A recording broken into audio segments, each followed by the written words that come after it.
我77都就嚟啦，咁你話啊，我10幾年啦，嗰張醫療證係點咧？我都唔知。醫療券咪係啲老人家㗎啦，話50蚊一張係嘛？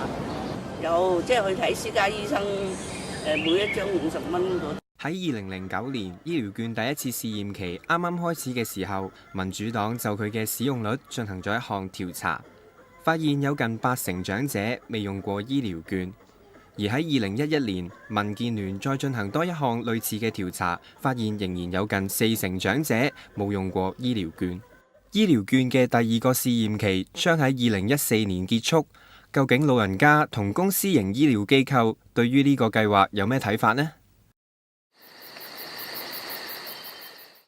每年老人家有500蚊嘅醫療券，但係去私家睇一次醫生已經大約要用250蚊啦。醫療券對於老人家嚟講，睇嚟幫助唔大。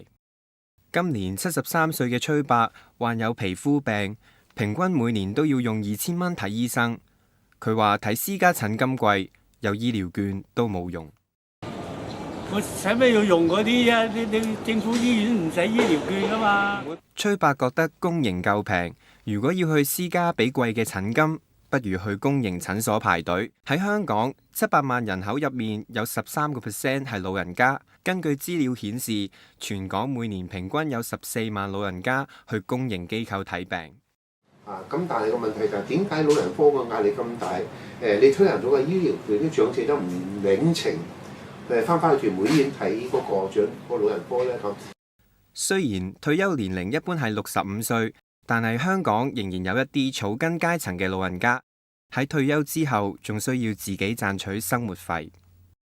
70歲先可以用醫療券，對佢哋嚟講可能太遲。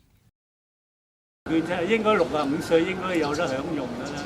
點解啊？退休啦，咁佢乜嘢都冇收入啦。步驟繁複，亦係佢哋唔揀醫療券嘅原因。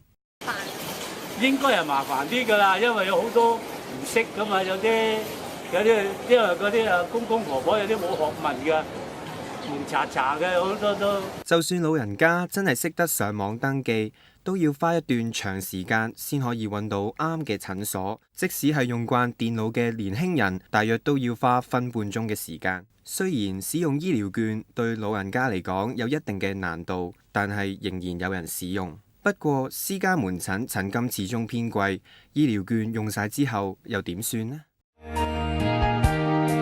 我不要做弱質病人，變一個負累你不幸，誰想有病厭惡呻吟？